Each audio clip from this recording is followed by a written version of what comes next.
Hello. Oh,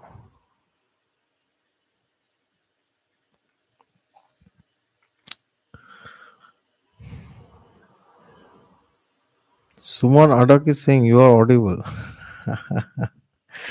Thank you for the confirmation. I hope I am audible now too. All right. Jyoti Khatri is saying hello. Hello, Jyoti ji. Aditya is saying Jai Shri Krishna. Divyanshu Agarwal. Namaste, sir. Namaste, Divyanshu ji. Happy Janmashtami. Hare Krishna.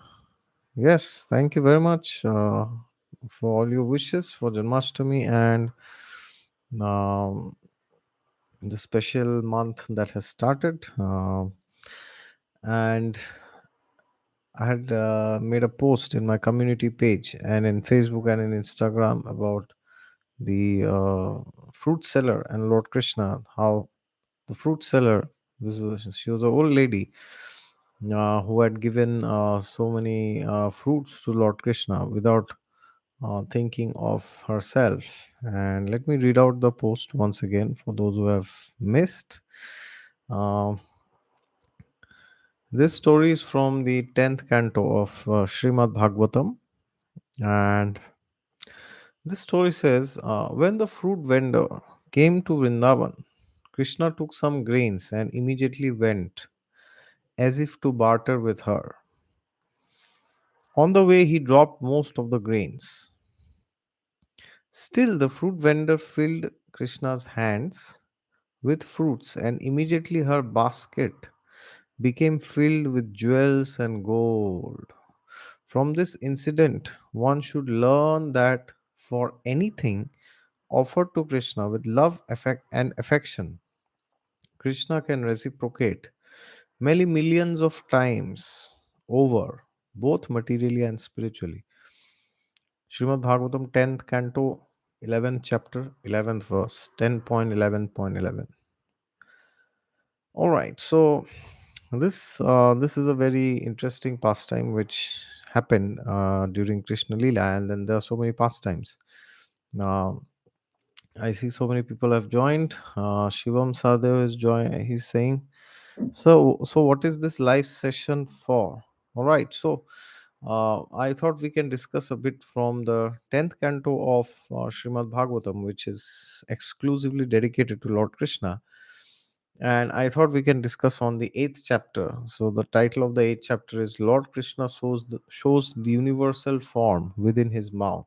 Okay, so we know very well that Lord Krishna had shown the universal form within his mouth to his mother Yashoda. But how did the events unfold and what happened? So we will read this and once again, welcome to this special live session. I did not upload a video today because I thought I'll anyways come live. Preeti Falkeji is here. Namaste, madam. Happy Janmashtami. Wish you the same. Chetan Bhargav is here. Radhe Radhe. Ipshita Pal, Janmashtami. All right. Okay, so we are going to the 10th canto of Srimad Bhagavatam, 8th chapter. And before we go ahead, we will offer our respects to Lord Krishna, Lord Vasudev, by chanting the mantra three times. Okay.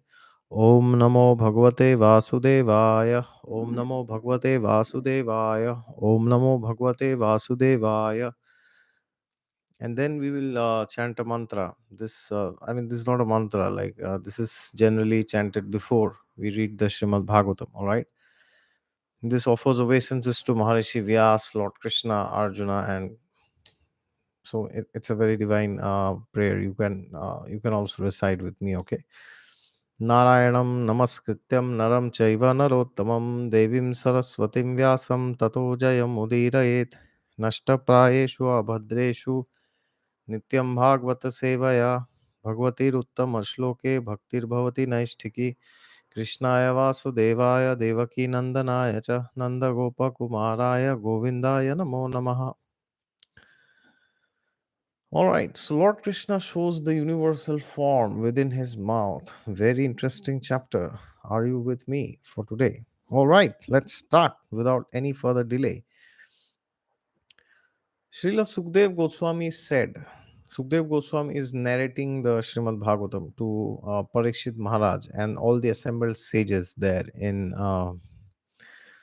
when Parikshit Maharaj is in his last days, so last 7 days which he dedicated exclusively to hearing, and that is how the Srimad Bhagavatam came. So Srimad Bhagavatam is the discourse between Sukdev Goswami and Parikshit Maharaj. Sukdev Goswami said, "O Maharaj Parikshit, the priest of the Yadu dynasty, namely Garga Muni, who was highly elevated in austerity and penance, was then inspired by Vasudev to go to see Nanda Maharaj at his home. So we know Garga Muni had done the Namkaran of Lord Krishna, okay, the name giving ceremony. The word Krishna means all attractive, one who is all attractive, one who can attract anybody to him. That's the meaning of the word Krishna, okay. Text number 2. When Nanda Maharaj saw Garg Muni present at his home, Nanda was so pleased that he stood up to receive him with folded hands. Although seeing Garga Muni with his eyes, Nanda Maharaj could appreciate that Garga Muni was Adhokshaja, that is, he was not an ordinary person seen by material senses. So Garg Muni is a exceptional personality, is a great rishi, and Vasudev, Nanda Maharaj, Lord Krishna's father, he understood that although I am seeing Garg but he's not an ordinary personality. He's a very great personality. All right. Imagine one who has done the name giving ceremony for Lord Krishna. So how great will he be, right? When Gargamuni had been properly received as a guest and was very comfortably seated, Nanda Maharaj submitted with gentle and submissive words. Dear sir, because you are a devotee, you are full in everything, yet my duty is to serve you. Kindly order me. What can I do for you? So, this was a tradition in the Vedic times that when the rishis would come to the king, to the kingdom, the king would request them to sit in the throne and offer their kingdom as a donation. And then the king and the rishi would give the kingdom back to the king, right? As a reward. So, therefore, whenever great personalities come to our home, we should try to offer them whatever we can, whatever we have, or to whatever extent we can. All right. So, this is the tradition, and here, Nanda Maharaj will now continue. He says, "What can I do for you?" Right? He's asking, "What can I do for you?" Oh, my lord, oh great devotee, persons like you move from one place to another, not for their own interests, but for the sake of poor hearted grihastas, householders. Otherwise, they have no interest in going from one place to another. So he's telling how great the rishis are. They move from one place to another for elevating the householders, right? Oh, great saintly person, you have compiled the astrological knowledge by which one can understand past and present unseen things. By the strength of this knowledge, any human being can understand what he has done in his past life and how it affects his present life. This is known to you. So, Nanda Maharaj is telling Garg Muni is very well versed in astrology, also, right? You have compiled the astrological knowledge. Can you believe it? My lord, you are the best of the Brahmanas, especially because you are fully aware of the Jyotish Shastra, the astrological science. Therefore, you are naturally the spiritual master of every human being.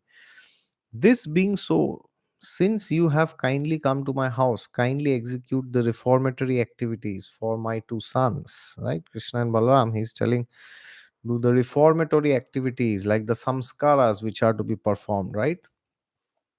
The beginning, it starts with Garbhadan Sanskar, which is done by a husband and wife after their marriage before they plan to unite, so that they get good progeny which is interested in spiritual life. Okay. Otherwise, if the couple doesn't do Garbhadan Sanskar and they just have sex like animals, then Varna Sankara is produced. Okay. What is a Varna Sankara? Varna Sankara means unwanted progeny that causes distress, demoniac, animalistic people. That's what is happening in Kali Yuga. It's like fully rampant, right? Everybody trying to steal from everybody else, right? So therefore, Garbhadan Sanskar must be done properly by the couples before they unite. Otherwise, there will be consequences.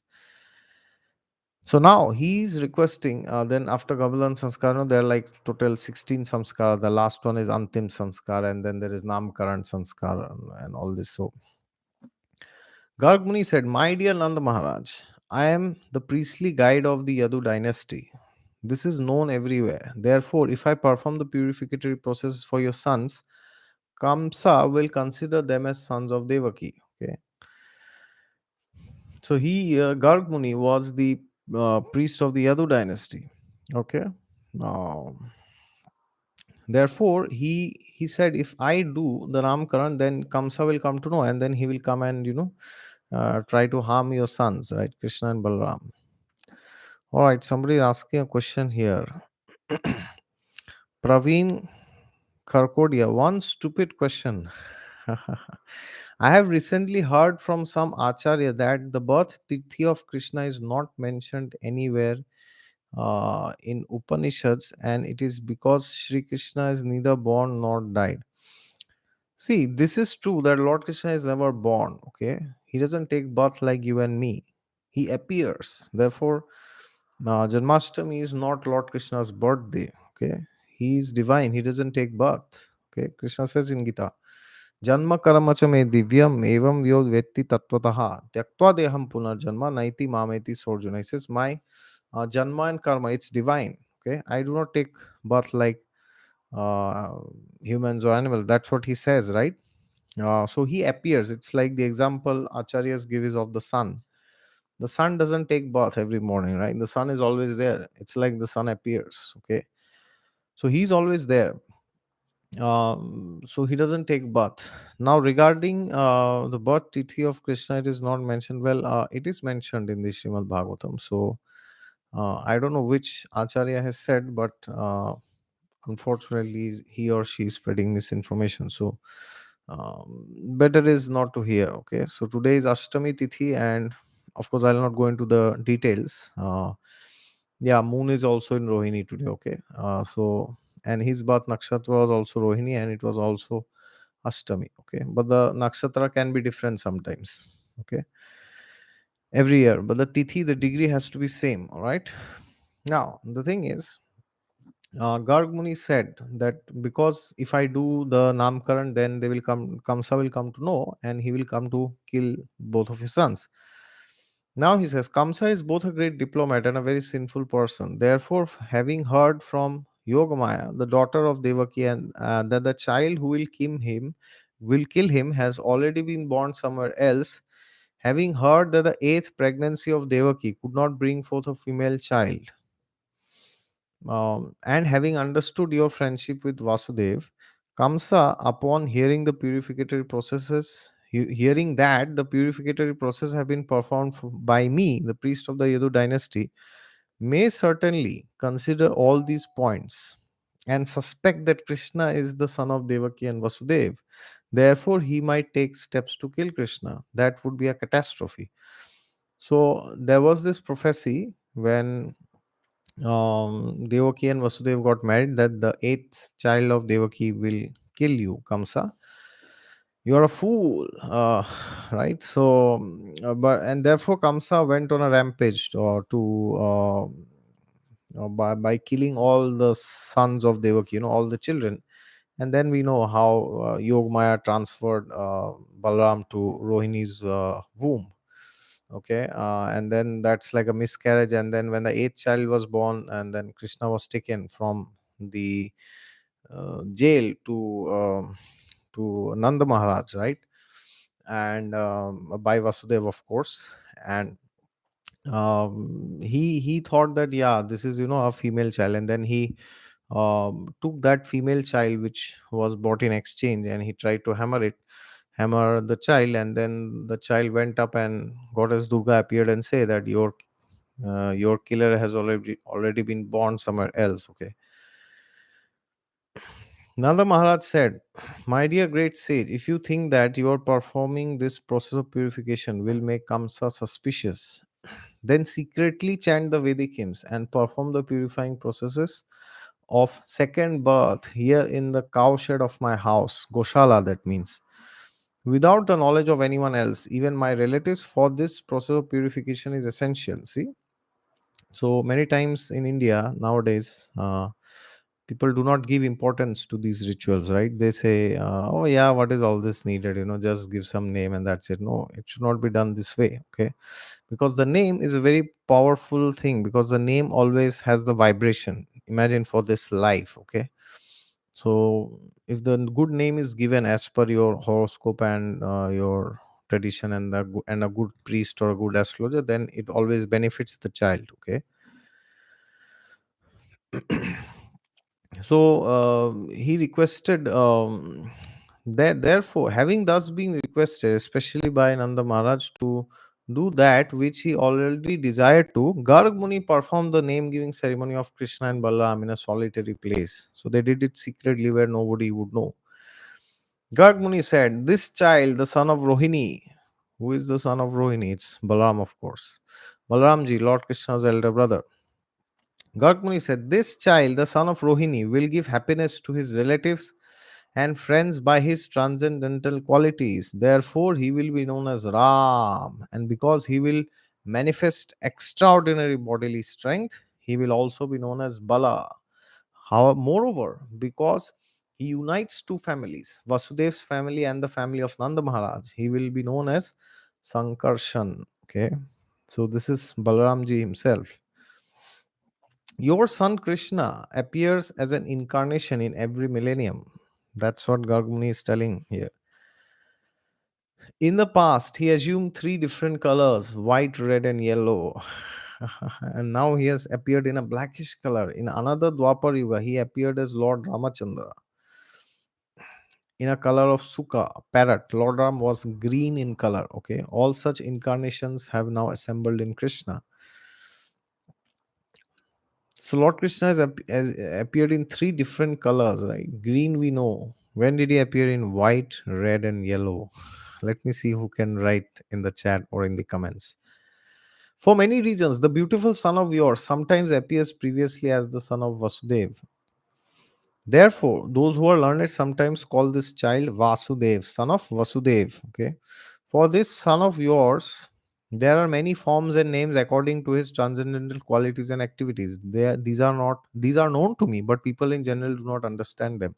So Garg Muni is actually telling he is fully aware that Krishna is God. To increase the transcendental bliss of the cowherd men of Gokula, this child will always act auspiciously for you, and by his grace only you will surpass all difficulties.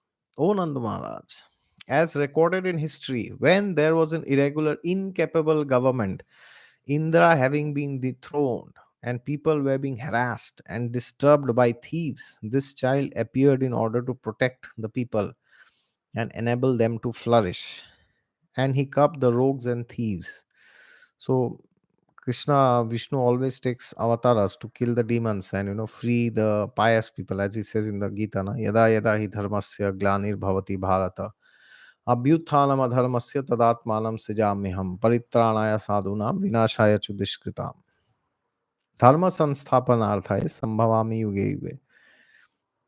Demons, asuras, cannot harm the demigods, the devatas, who always have Lord Vishnu on their side. Similarly, any person or group attached to Krishna is extremely fortunate. Because such persons are very much affectionate towards Krishna, they cannot be defeated by demons like the associates of Kamsa, or by internal enemies, the senses, the anarthas: lust, greed, anger, pride, envy, illusion.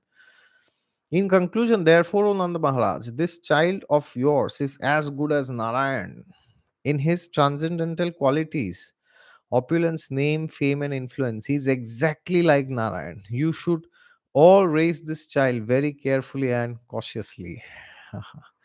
So Garg Muni is declaring that Krishna is Narayan himself.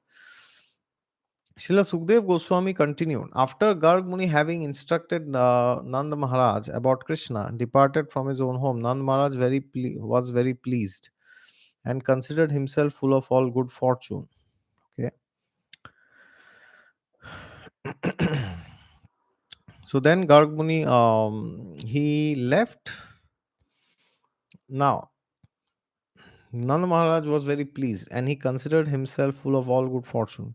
After a short time passed, both brothers, Rama and Krishna, Ram is Balaram here, began to crawl on the ground of Vraj with the strength of their hands and knees, and thus enjoy their childhood play. Balya Lila. Okay. When Krishna and Balaram, with the strength of their legs, crawled in the muddy places created in Vraja by cow dung and urine, their crawling resembled the crawling of serpents, and the sound of their ankle bells was very charming.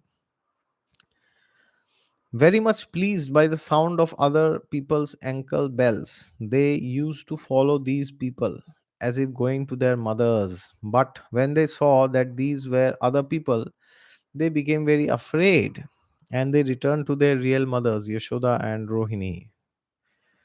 Dressed with muddy earth mixed with cow dung and urine, the babies looked very beautiful. So they would be fully drenched in cow dung and cow urine.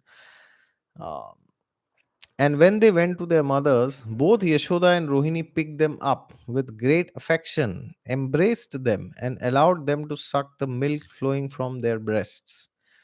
While sucking the breast, the babies smiled, and their small teeth were visible. Their mothers, upon seeing those beautiful teeth, enjoyed great transcendental bliss.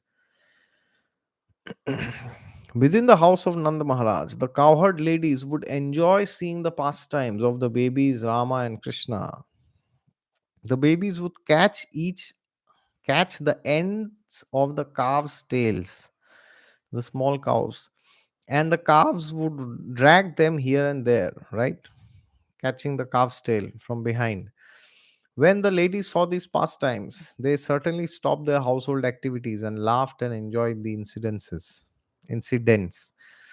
When Mother Yashoda and Rohini were unable to protect the babies from calamities threatened by horned cows, by fire, by animals with claws and teeth such as monkeys, dogs, and cats, and by horns and by thorns, swords, and other weapons on the ground, they were always in anxiety. And their household engagements were disturbed. At that time, they were fully equipped in the transcendental ecstasy known as the distress of material affection. For this was aroused within their minds. So Yashoda and Rohini were very much in distress. They were concerned what would happen when Krishna would play with dogs, cats, and monkeys. O King Parikshit, within a very short time, both Rama and Krishna began to walk very easily in Gokula on their legs by their own strength without the need to crawl. Thereafter, Lord Krishna, along with Balram, began to play with the other children of the cowherd men, thus awakening the transcendental bliss of the cowherd woman. So, who were some of the other cowherd boys? Like Subala, then Madhumangal was there. Like then so many else. Sudama was also. He was a son of a Brahmin, of course. Sridama was there. Sridama was the brother of Sudama, right? So then they started making friends, observing the very attractive childish restlessness of Krishna. All the gopis in the neighborhood, to hear about Krishna's activities again and again, would approach Mother Yashoda and speak to her as follows. So the elderly ladies would be very much charmed by these babies, and they would always go to Mother Yashoda. Then the elderly ladies, they would now speak to Mother Yashoda. Our dear friend Yashoda, your son sometimes comes to our houses before the milking of the cows and releases the calves. And when the master of the house becomes very angry, your son merely smiles. Sometimes he devises some processes by which he steals palatable curd. butter, and milk, which he then eats and drinks.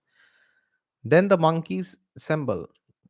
He divides it with them, and when the monkeys have their bellies so full that they won't take any more, he breaks the pots. Sometimes he gets no opportunity to steal butter or milk from a house. He will be angry at the householders, and for his revenge, he will agitate the small children by pinching them. Then, when the children begin crying, Krishna will go away. So these are mischiefs which Lord Krishna had performed, the mischievous leelas. Okay, when he was a very small child, and from this he would get the name, Makhan Chor, one who would steal curd and butter and milk, right? Now sometimes it's very bewildering for people to understand how can God steal, right? Well, this is contradictory because God doesn't need to steal, everything is his, right? But still he steals to increase the flavor of the lila, right? So in fact it is said that the people, the gopis, elderly gopis of Vrindavan, they would make butter just because Krishna would come and steal them. Okay, so to increase the divinity and the sweetness and the melody and the love and the interactions with his devotees, he would do all these pastimes. All right, but we cannot imitate that. We can't say, all right, we go somewhere and we steal, right? Then we will be behind bars. When the milk and the curd are kept high on a swing hanging from the ceiling, and Krishna and Balaram cannot reach it, they arrange to reach it by piling various planks and turning upside down the mortar for grinding spices. Being quite aware of the contents of a pot, they poke holes in it. While the elderly gopis go about their household affairs, Krishna and Balaram sometimes go into a dark room, brightening the place with the valuable jewels and ornaments and on their bodies, and take advantage of the light by stealing.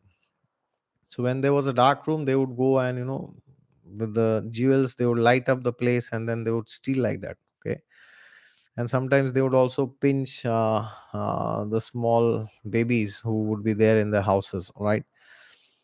And when Krishna is caught in his naughty activities, the master of the house will say to him, "Oh, you are a thief," and artificially express anger at Krishna.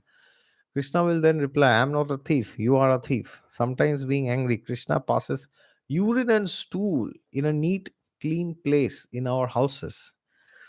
But now, our dear friend Yashoda, this expert thief, is sitting before you like a very good boy. Sometimes all the gopis would look at Krishna sitting there, his eyes fearful, so that his mother would not chastise him. And when they saw Krishna's beautiful face, instead of chastising him, they would simply look upon his face and enjoy transcendental bliss. They would forget all complaints. Mother Yashoda would mildly smile at all this fun, and she would not want to chastise her blessed transcendental child. One day, while Krishna was playing with his small playmates, including Balram and other sons of the Gopas, all his friends came together and lodged a complaint to Mother Yashoda. "Mother," they submitted, "Krishna has eaten earth." My God. So generally what would happen? The ladies would come and complain that, "Oh, your son is, stealing butter and, milk and curd." But all of Krishna's friends, including Balaramji, uh, they would, take side of Krishna. They would say, "Oh, no, no, no, no, these ladies are lying, Krishna had never stolen anything from their house. These are just liars, right?" But this time, all of Krishna's friends and Balramji himself came to Mother Yashoda and said, My dear mother, my dear mother, Krishna has eaten earth, right? Krishna is eating the mud." Upon hearing this from Krishna's playmates, Mother Yashoda, who was always full of anxiety over Krishna's welfare, picked Krishna up with her hands to look into his mouth and chastise him. Her eyes fearful, she spoke to her son as follows. So now, Mother Yashoda has got the news and she is about to chastise him.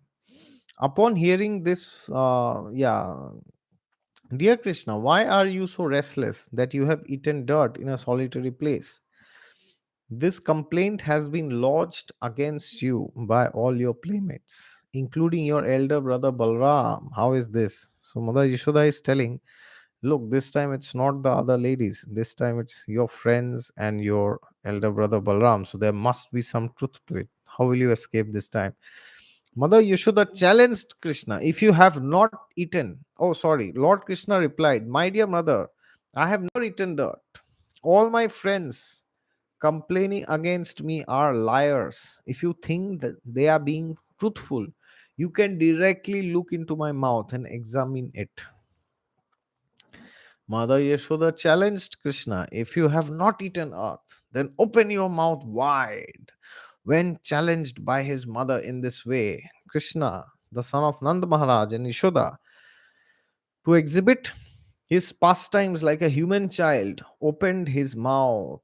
Although the Supreme Personality of Godhead, who is full of all opulences, did not disturb his mother's parental affection, his opulence was automatically displayed. For Krishna's opulence is never lost at any age, but is manifest at the proper time. When Krishna opened his mouth wide by the order of Mother Yashoda, she saw within his mouth all moving and non moving entities, outer space, and all directions, along with mountains, islands, oceans, the surface of the earth, the blowing wind, fire, the moon, and the stars. She saw the planetary systems, water, light, air, sky, and creation by transformation of Ahankara. She also saw the senses, the mind, sense perception, and the three qualities goodness, passion, and ignorance. She saw the time allotted for the living entities. She saw natural instinct and the reactions of karma, and she saw desires and different varieties of bodies, moving and non moving. Seeing all these aspects of the cosmic manifestation along with herself and Vrindavan Dham, she became doubtful and fearful of her son's nature. So she had seen all this and she also saw herself looking at Krishna inside Lord Krishna's mouth. Mother Yashoda began to argue within herself, is this a dream or is it an illusory creation by the external energy? She's unable to believe what she's seeing, right? So she's like arguing with herself, right? Or has this been manifested by my own intelligence, or is this some mystic power of my child? So she's confused. What's going on? She doesn't know.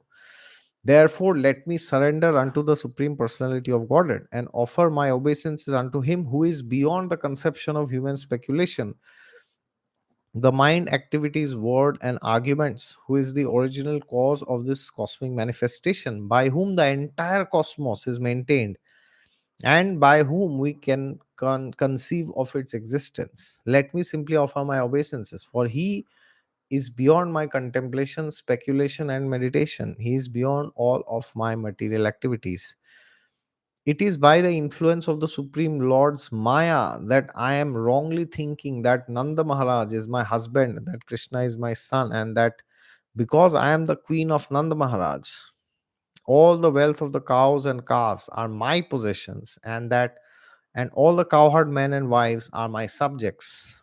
Actually, I am also eternally subordinate to the Supreme Lord. He is my ultimate shelter. Mother Yashoda, by the grace of the Lord, could understand the real truth. But then again, the Supreme Master, by the influence of internal potency, Yogmaya, inspired her to become absorbed in intense material affection for her son. Okay. So, so Mother Yashoda saw all this and then she realized who Krishna is. But then, by the power of Yogmaya, the internal potency, she again started developing material affection, um, as you know, as a mother, right, for Krishna. Immediately forgetting Yogmaya's illusion that Krishna had shown the universal form within his mouth, Mother Yashoda took her son on her lap as before, feeling increased affection in her heart for her transcendental child. The glories of the Supreme Personality of Godhead are studied through the three Vedas, the Upanishads, the literature of Sankhya Yoga, and other Vaishnava literature. Yet, Mother Yashoda considered the Supreme Person her ordinary child. Having heard of the great fortune of Mother Yashoda, Parikshit Maharaj inquired from Sukdev Goswami, O learned Brahmana, Mother Yashoda's breast milk was sucked by the Supreme Personality of Godhead. What past auspicious activities did she and Nanda Maharaj perform to achieve such perfection in ecstatic love? So Parikshit Maharaj is wondering, what did Yashoda and Nanda do in their past lives because of which they could get Krishna as their son, right? What did they do? Although Krishna was so pleased with Vasudeva and Devaki that he descended as their son, they could not enjoy Krishna's magnanimous childhood pastimes, which are so great that simply chanting about them vanquishes the contamination of the material world. Nanda Maharaj and Yashoda, however, enjoyed these pastimes fully, and therefore their position is always better than that of Devaki and Vasudeva. So Devaki and Vasudeva gave birth to Krishna, but they could not enjoy Krishna's childhood pastimes, right? So Parikshit Maharaj is telling that Nanda and Yashoda are more fortunate than Devaki and Vasudeva. Sukdev Goswami said, to follow the orders of Lord Brahma, Drona, the best of the Vasus, along with his wife Dhara, spoke to Lord Brahma in this way. Drona and Dhara said, please permit us to be born on the planet Earth, so that after our appearance, the Supreme Lord, the personality of Godhead, the supreme controller and master of all planets, will appear and spread devotional service, the ultimate goal of life, so that those born in this material world may be very easily delivered from the miserable condition of materialistic life by accepting devotional service.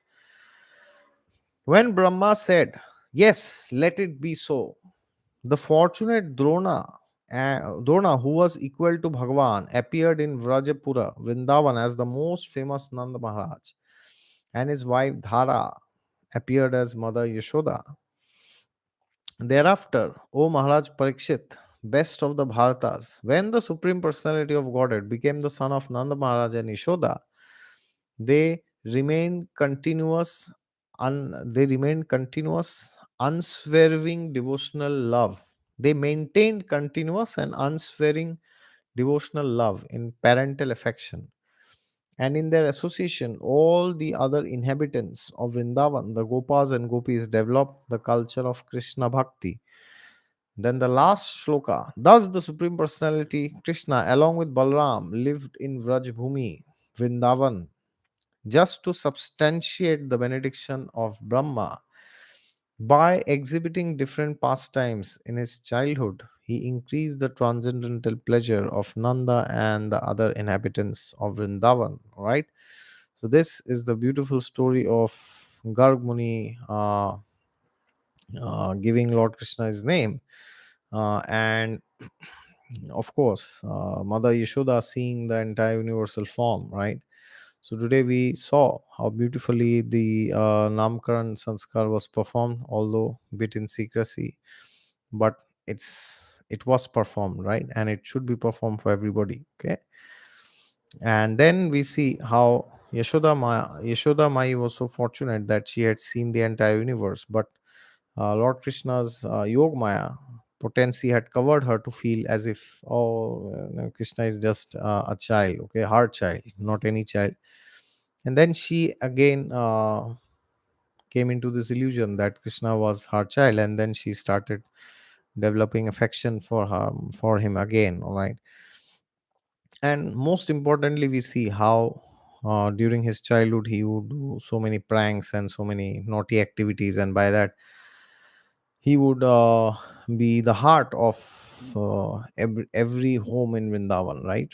Every home in Vrindavan, they would just get up, they would sleep, they would dream, and they would talk, and they would talk about Krishna with Krishna all the time, right? So these people, they are really fortunate. They had done so many austerities because of which they had got birth in a place, and so many of the associates of Lord Krishna from Vrindavan have descended from the spiritual world of Goloka Vrindavan. Okay, and all right, there we go. There we go. We also saw the previous birth of Yashoda and Nanda Maharaj. Drona and Dhara. These were two personalities who had requested Lord Brahma to allow them to enjoy the pastimes of Lord Krishna. Yes, and by Lord Brahma's blessings, they got this opportunity, and to make Lord Brahma's word true, Lord Krishna had accepted to give the pleasure of seeing his childhood pastimes to Drona and Dhara. Okay, so the same thing happened when Hiranyakashyap had appeared. Nursing Dev had appeared. So Lord Brahma had blessed Hiranyakashyap that so many blessings he gave. You won't be killed by anybody who is created by me, and you cannot be killed inside, outside, in the day or in the night, right? With any weapon. So then Narsinghdev appeared as a half human and a half animal. And he killed him with his nails, right?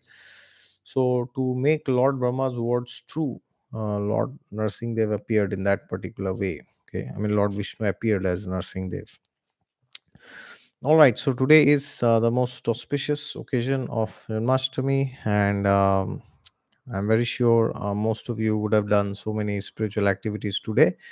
And yes, thank you very much for joining for this live session. And one or two questions I will just see.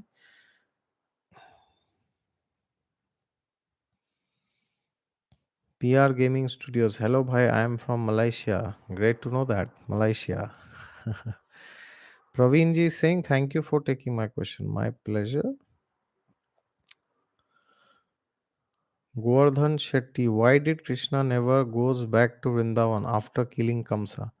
Well, actually, he goes. But this is a secret which very few knows. He goes actually. All right, we will discuss that some other time. When Krishna goes, how he goes, and why does he go, right? Okay, thank you very much to all of you for joining, and once again, a very happy Janmashtami, and see you next time. Thank you. Jai Shri Krishna.